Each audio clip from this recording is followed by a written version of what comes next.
check, good. So I'm Max Duran, CWB Association Welding podcast. Today we have a really cool guest, Welding podcast. The show is about to begin. Hello and welcome to another edition of the CWB Association podcast. This week we are in beautiful Regina, Saskatchewan for the Skills National Competitions. As a part of this week's job, we are interviewing the executive directors of every province and territory to get the flavors of Canada from coast to coast to coast. Today I have Katie Mooney here, who is the ED for Yukon. How are you doing? I'm well. How are you this morning? I'm great. You know, I live here. Oh, so fantastic. This is nice because I get to sleep in my bed. I get to go home. I get to show my friends my favorite restaurants, the favorite places to go. Love it. And I think everyone's liking it. Absolutely. This is an awesome city. So what's your first impressions of Regina? It is windy. Holy cow, is it windy? It is always windy here. It is. But we get to see sunsets. I'm used to seeing mountains, so the sun just kind of behind the mountains. So it's great to see the beautiful sunsets every night. It is. It is. And how do you like the facility so far? What do you think of the setup Oh, here? it's perfect. It's gorgeous. Yeah. There's lots of room for everybody to compete. I'm definitely getting my steps in this week. But it's amazing. I'm really impressed with how the building and everybody that's running it and the volunteers. It's been great. Yeah. I've heard lots of great things about the staff and the volunteers. Like I've been kind of trapped here, but you know, if you've been out and around, tell me, like, how has the experience been with everyone? Everything. It's been great. I mean, we've got the volunteers. We've got everybody from the NTCs, the volunteers out on the floor. We've got the volunteers that are manning the doors and pointing everybody in the right direction, which has been amazing. I'm loving seeing the kids from our National Alumni Committee. They're everywhere. It's amazing. They're running around like crazy yesterday. Yeah. Like they got their step. They certainly did. They certainly did. So it's been awesome. It's been really impressive. Awesome. So let's talk about your team. How many competitors have you brought down? What's your whole team, everyone included? Absolutely. So competitors, we have 18 this year, which is pretty good for the Yukon. We've got delegates. I think we've got about 20 delegates this year as well, and 3 staff. Awesome. Now, out of those 18 competitors, how many different trades are represented there? Oh, trick question here. Okay, so we've got, I think, I'm going to say 16. Okay. Yeah, we've got a couple of teams. We've got a team of 2 for animation, and then we've got well, I guess it's not 16 because we've got a couple in welding, we've got a couple in carpentry. Okay. But we're 13, 14 somewhere in there. We're scattered around. Now, I know that Yukon always has quite a strong showing in welding. Absolutely. I know Sky. I know the Yukon U Weld, the program there. We run camps with Yukon U every year and with the Skills up north.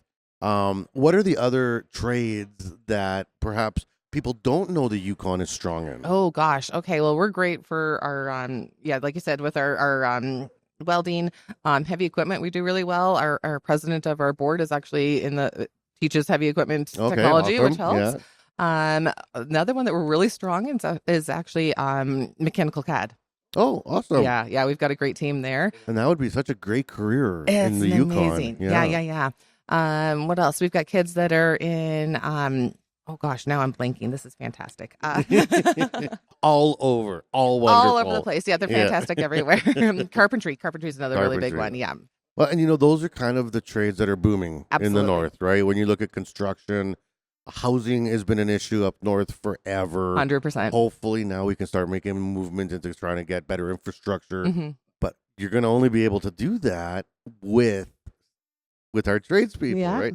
You're going to need them up there building stuff. And do you think you got enough? Like, I don't know if people understand the population restrictions, the travel restrictions of the north. It's wild. Do we have enough people? Absolutely not. We are desperate for tradespeople. I love it because I get to see all the tradespeople, but as far as being also a resident of the Yukon, and if you want to get somebody in if you need to get somebody in to do work at your house, or you're not handy yourself. It's a good luck situation. Oh man, it's a good luck situation. Absolutely. And that's tough because we in the city were like, oh man, I can't get a plumber for a week, but oh no, ours is like months. Yeah. Now, how long have you been in the ED role? ED role, it'd be just over 2 years now. 2 years. And I mean, What was that like for you? Do you have any background in the trades? Did you come into this from trades adjacent work? My favorite question, trades adjacent. Absolutely. I grew up as a kid of a tech teacher. My dad taught construction growing up. I went into packaging engineering of all things, which sounds Okay, really yeah. bizarre, but we were always trades adjacent. We were always working with electricians. We were working with the plumbers. We were working with everybody out in factory floors. So I was having to work hand in hand with them, and then with like marketing teams. So I kind of had a little bit of both sides. So I was always trades adjacent. Ooh, had a hard one with that one. And then when we moved up to the Yukon, there's not really much need for packaging. So we were driving around, I think it was like the first week, and I saw the skills office and I was like, that's where I'm going. And funny enough, that's where I landed. Yeah. Well, what pulled you up to the Yukon in the first place? Oh, then? my husband was working up there. We had two houses going at the same time and kids at home, and it was up for a challenge. It was COVID, and we're just like, let's do it. Let's go for a challenge and an adventure. One of the things that happens, or that we talk about in Saskatchewan, is that visitors never leave. People don't know much about Saskatchewan, but when they come here, they tend to fall in love, and then they never leave because it's like easy living here, right? Yeah. It's easy living. Yeah. I've heard the same with the North. Absolutely. That you go visit the North, and I have friends from high school that went up there on like a 1-year contract, and they never came home. back. Yep. So what is it that attracts people to the North? Like, you hear about the high prices, you can't find a plumber for months, Yeah, like, yeah. the infrastructure, the flying. It sounds, all these are like barriers, but still, there's got to be huge pros. Oh man, the work-life balance. I'm telling you, everybody's in the same kind of mentality of, yeah, absolutely. In the summer, if it's a beautiful day in the afternoon on a Friday, the town just clears out. Yeah, just get out there. Yeah. And there's tons of opportunity for the kids, and there's tons of opportunities for families, and it's just a great place to work and live. The outdoors is literally outside your back, like out your back door. You don't have to go drive an hour or two to go camping. Yeah, right there. It's right there. Yeah. And what about the question that everyone asks me as well in the prairies? What about winter? Oh, cold and dark. Yeah. But I mean, are you guys entertained? We are. What do you do? I mean, here we got snowmobiles and we do festivals in the winter. Oh and yeah. Stuff like Yeah. that. You're busy. And I mean, the first year is a little tricky, but once you get past that and you realize that everybody's, it might be dark out at 8:00 in the morning, but everybody's up and going to work and going to school. And there's so many activities. I mean, we're used to it, right? So you can definitely keep busy in the winter. It's fine. And then as soon as about February hits, then everybody goes outside again, and we're all very, very busy. When you took this job on, like you said, you kind of pointed and shot at the building. I did. And we're like, that's the job I want. How were you able to kind of surpass the learning curve? Because it's something I've heard lots about the EDs, is that you got to learn not just about a trade, but like all trades. All the trades, yeah. Right, and there's almost like an expectation to be able to communicate and get the lingo and the acronyms. Oh my God, there's so many acronyms, right? That's so true, yeah. What was that like for you? You know what? I hate to say it, and I'm sorry for the other EDs. It was really easy. You were there for it. I was there for it. I can speak the corporate talk, and I can speak the trade floor talk and shop talk, and it's a really easy transition. And then in between, when I was packaging engineering and the ED role, I was also a college professor. So stick me in front of anybody, I'll chat. Yeah. Now, in terms of one of the most important pieces to any skills team within a province is being able to find support from industry. Yeah.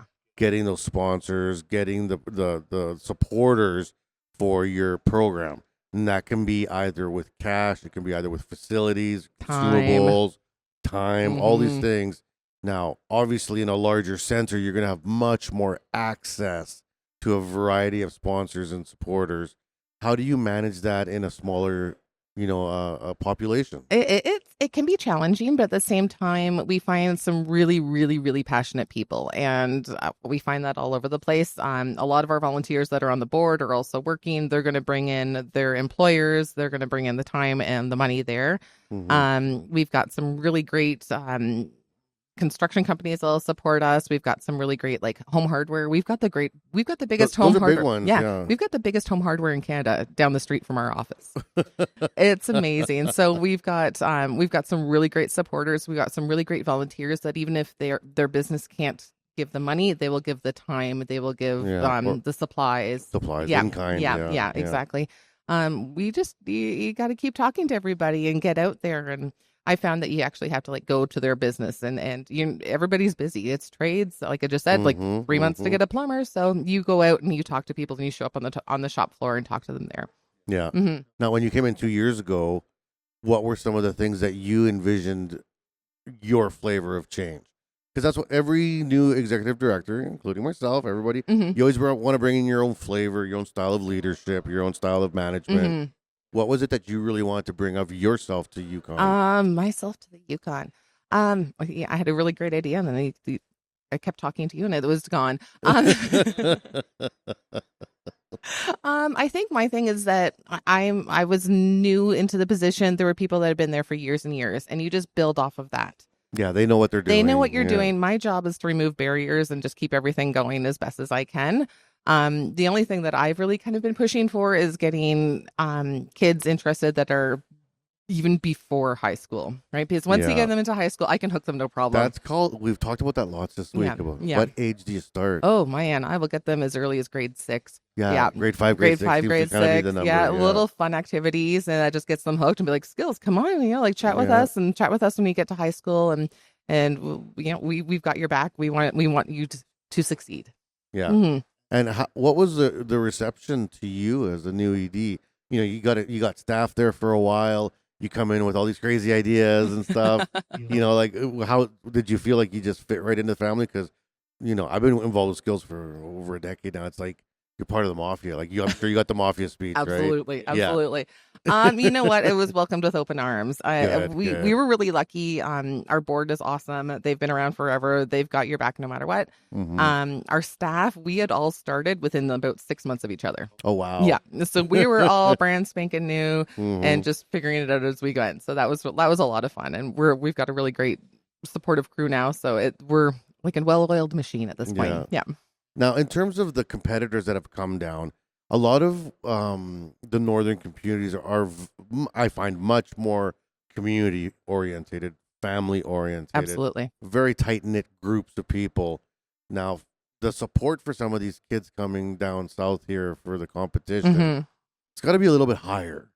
Because there's some fear. Like I heard yesterday, one of the competitors coming down from Nunavut had never seen a tree in person. Oh wow! Because they're from way north. Yeah. Right, and I'd never even thought of that. Yeah. So what's it like to bring your competitors, your crew, to here? Is there a bit of a culture shock for some of them? Have they maybe some of them have never flown? Absolutely. Yeah. This year we've been really lucky. All of our competitors have already been out of the Yukon. Okay, all right. We got a little bit of we've got some experience, but we've had years previously where kids haven't been on a plane before or haven't been out of the Yukon before, and it's been interesting. Sometimes we have to have some pep talk. Sometimes,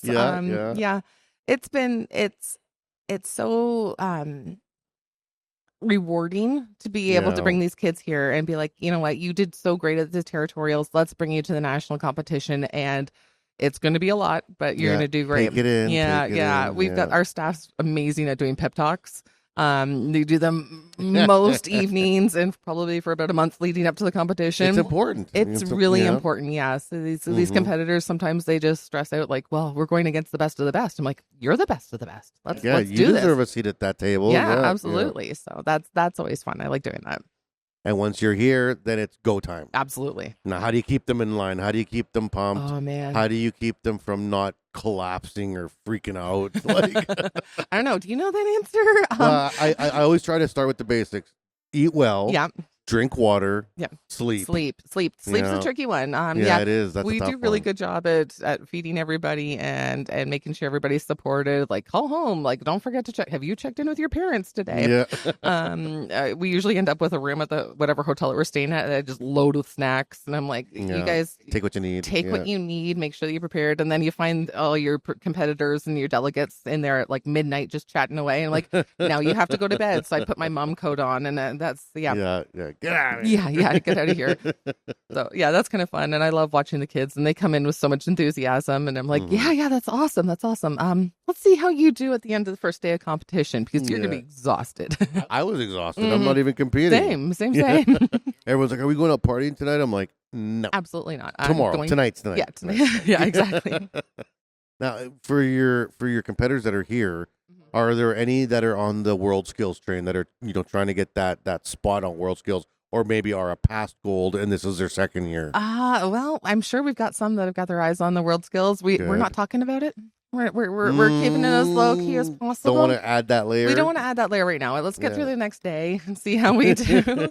But we've got some kids that are really gung ho. Like Good. they're my goal in life is to be a welder. Like that's And they want to what go I'm to gonna- China. Yeah, and then we've got some of the kids that are like, let's just do this. Let's see what happens. So Yeah. we've got a really good attitude across the team of we don't necessarily want to win.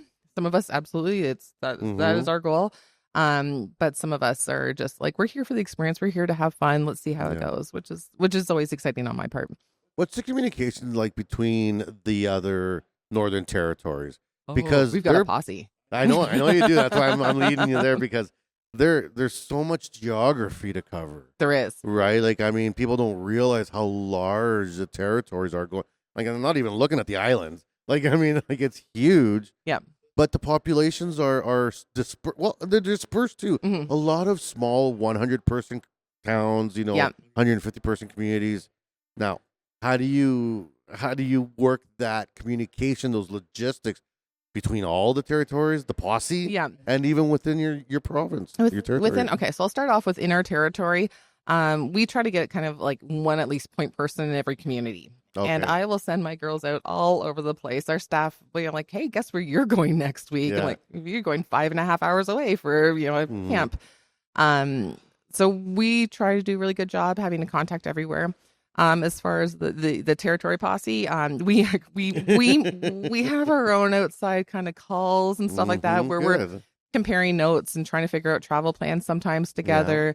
It's a challenge, and we have a lot of it's a challenge being the ED for the territories. So I think having somebody else that understands those challenges of kind of the same barriers, barriers, and and same fun challenge, it's the same funny things Same that can wins. happen. Yeah, Same yeah. wins too, and just like how can we work together? Do you have any ideas for this, or Yeah. how do we get out to some of these communities that we'll get snowed out? Like we were planning on going there, but the plane just said nope, not today. So what do? Yeah, and that's the crazy thing I was keep hearing. It's like, yeah, we couldn't make it to your town because the plane. I'm like, and we're like here, like the taxi, Yeah, the Uber.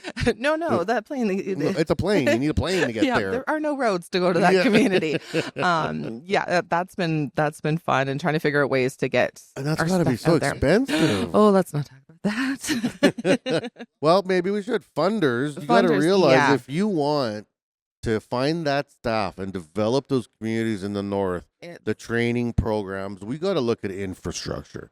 We got to look at travel. Why is there no roads? Like, is it because they can't be built, or is it because no one wants to pay to build them? Or do the communities not want them? Right. Right, There's another right, there's another opportunity. angle. Yeah. So are we looking at if we're going to fertilize, the and strengthen the air service? Mhm. Well, then you're going to need more pilots and Yeah. more landing strips and more quality planes, because you'd also want it to be safe. Yeah. Right. So, Yeah. That's a huge part of it. Is how can we get Yeah. there safely? How can we get there reliably and efficiently? And that's a big one for us. And our funding for travel is huge compared to other stuff, just because we have to get out to those places safely and as often as we possibly can. Yeah. Mhm.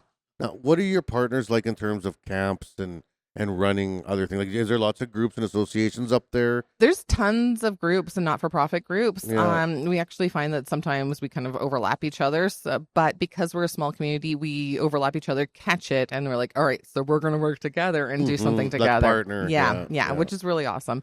We find that we work a lot with the university up there.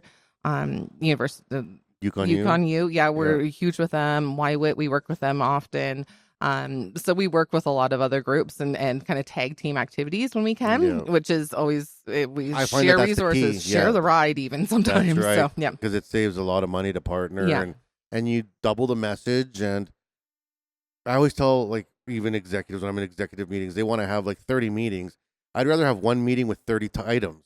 And I think about that in terms of sponsors and sponsorships too. It's like, you don't want to have 15 phone calls coming in. Yeah. If the 15 people can get together and work out a program, and then it's just one phone call, one sit down, and this is what we'll do. Yeah. It's way easier to swallow. Yeah. Right? Yeah. We actually have a great group where we get kind of all the different not-for-profits together and the university together and a couple of the other groups, like just Do some industry people. brainstorming, yeah. We get together once a month and Oh, compare. wow. And we kind of have a board of like, okay, which age group are you going to? Which age group are Mhm. you going to? What are you doing That's with those guys? smart. It's Yeah. awesome. Yeah, that's Yeah. really fun to do. And then you kind of keep tabs on what everybody else is up to, so you don't step on any toes, and also Or where you can duplicate. support. Yeah. Yeah, like, oh, I see there's a gap here. Mhm. Let me fill that one for you because I've got it. Yeah. Yeah. Now, you've been here this is day 2 now. It is. Did you have the full walk of all the floor? Oh, my feet tell me I did for sure. So as a spectator now, hmm which are your top 3 trades to spectate?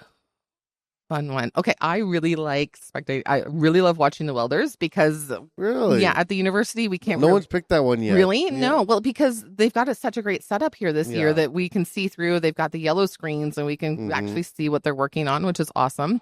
I'm partial to carpentry. I love watching those things come together. And then everybody has to say baking and cooking. So everyone has said baking and cooking. Oh, yeah. I mean, we're all starving by the end of the day. We're all looking going, oh, that And number looks 2 really has good. been landscaping. Landscape. Everyone loves because they love seeing the pile of dirt turn into a beautiful garden, right? My Which I wish I could do it in my yard. Yeah, right. And I'm like, oh, that'd be a glorious. We actually laughed. We went and saw the landscaping guys. We're like, we would love to do that, except our ground is frozen solid by the time we get to our territorial. Flower beds? Can you build flower beds on top of We'll ice? figure something. Maybe. We'll figure something I'm out. sure. Yeah. They're growing carrots in the desert now in Saudi Arabia, so I'm sure it's Anything coming. is possible. Absolutely. Yeah. Well, and I think what the governments and what Canada is really after, and of course this is something that Yukon has to protect itself about, is what's under that ice, Uh-huh. right? 'Cause Yeah. it's what's under that ice that everyone wants to get dibs on. Absolutely. Because it's oil. It's oil. right? It's the minerals. Yep. Right. You got lots of stuff under there that everyone's kind of waiting for, Mhm. and it's protected at this point. It is. It right? is. It's kind of Yeah. hands off. Yeah. Now, how does the skills world, support that organic development of their province? Ooh, the skills world is in like our skills group would be Yeah. definitely is understanding. Because they're going to be the leaders of these trades. We are right? Yeah. absolutely. And I think we do a really good job, especially in the Yukon, of working hand in hand with the Indigenous groups and respecting their cultures, their communities, their land. Their land. Yeah, exactly. So there's one thing to support the trades and training, and we can absolutely do that, but also respect that this is not our land. Like this is we have to share this land, and we have to respect the land. Yeah. Mm-hmm. And how much of that kind of ESG conversation happens within your group? To be like, you guys are kind of like the stakeholders of the future. We right? are. You know what? It actually comes up a lot. Good. And coming from another province and not having as much of an understanding as I have, it's been a huge. That's my learning curve. Well, where did you That's come moving from originally then? Ontario. Yeah, Yeah. he has no. Hey, Ontario doesn't know anything about the rest of don't Canada. Yeah, she's from Ontario. I mean, my head office is in Ontario. Yeah. I have to explain where Saskatchewan is every conversation. Oh, I'm like, dear. come on, guys. Oh dear. Like- Yeah. That's definitely been my learning curve since moving up there. It has been that, and it's been enlightening. I've really, really enjoyed that part of it. Mhm. Now, in terms of getting out on the floor and checking them all out. Now, if you could go back in time for yourself, knowing what you know of the trades now, Ooh. which trade would you pick to be in? To be in. Okay, that's a toss up. My other plan when I was in school was Plan F? Yeah. No, like plan B. Solid Oh, plan. really? Solid plan B was a plumber. Believe it or not. Okay. Yeah. Great. Everyone knows it's a great job. You're always going to need a plumber. Yeah. And then my other one, I think now that I know a little bit more, would be heavy equipment. I think just the sheer Operator or scale. mechanic? Ooh. That's two different trades. Either you're Ooh. driving the machine or you're fixing the machine. Oh man, driving. Yeah. Oh yeah. I've always thought that that's a great job. I feel like I would get, I wouldn't be healthy if I just drove all day. I'd have to really be like, I got to go to the gym for 2 hours a day because you're sitting in a vehicle for 8 hours a day. Oh man. But I love driving heavy equipment. Like when I learned to drive excavators and skid steers, I was like, this would be the best job. So much fun. Yeah, it's like playing in a sandbox all day, every day, and getting paid for it. That'd be amazing. When you're working with the other EDs across Canada and you're planning out these things like nationals and you're working with the skills staff, the national skills staff, how do you ensure that you're at the table? Is everyone represented equally?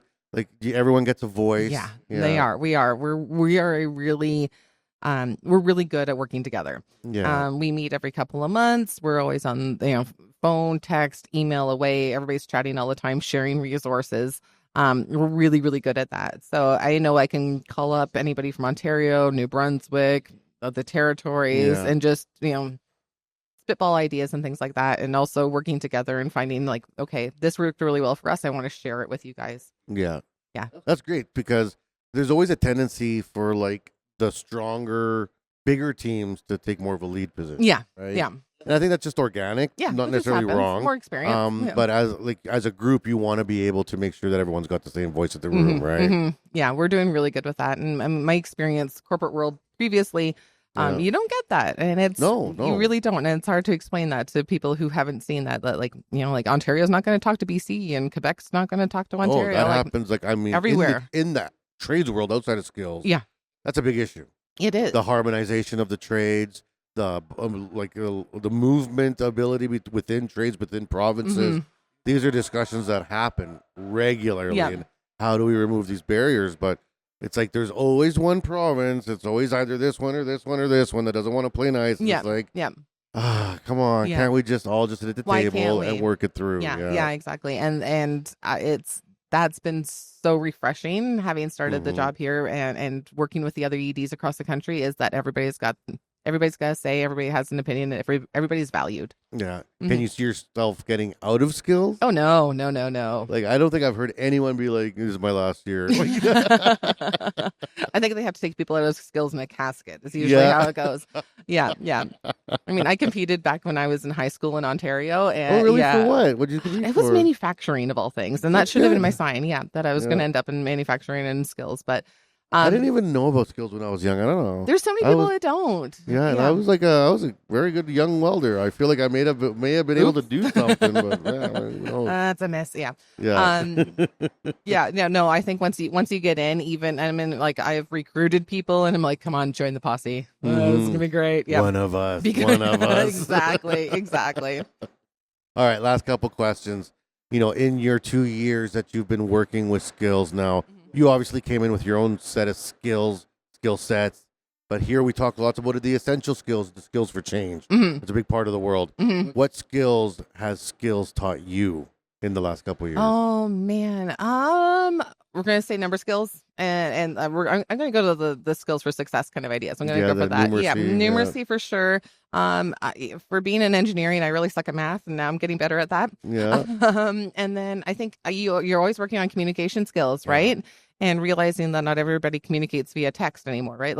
Not everybody communicates via phone call, but you have to be able to understand who your audience is and how the best way is to communicate with them and work towards that. They don't have to come and fit into your box. You have to come into theirs. Mm-hmm. So that's something I've definitely been working on. Awesome. Mm-hmm. And then the last question, if you could hit the reset button and you're looking at, yourself as a youth and you're seeing all these things, what would you tell young you in terms of getting pumped up for skills? Oh gosh, keep with it. Keep with the skills. I'm gonna get into a little story. I was pushed into college and university, right? Even college was like, oh, you sure you should really go to university.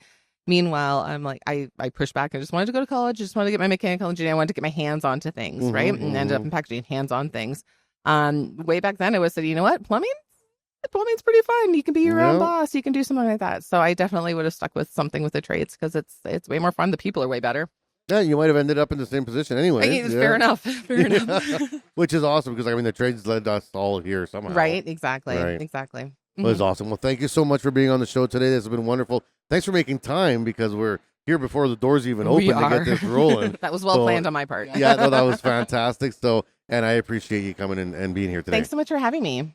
Absolutely. And for all the people that have been following along, make sure you check out all the skills episodes here from Regina 2025 skills competitions. There's going to be about 13 in total. So if you caught this one in the middle, catch them all and keep downloading, sharing, and commenting on our podcast. We really appreciate your followership.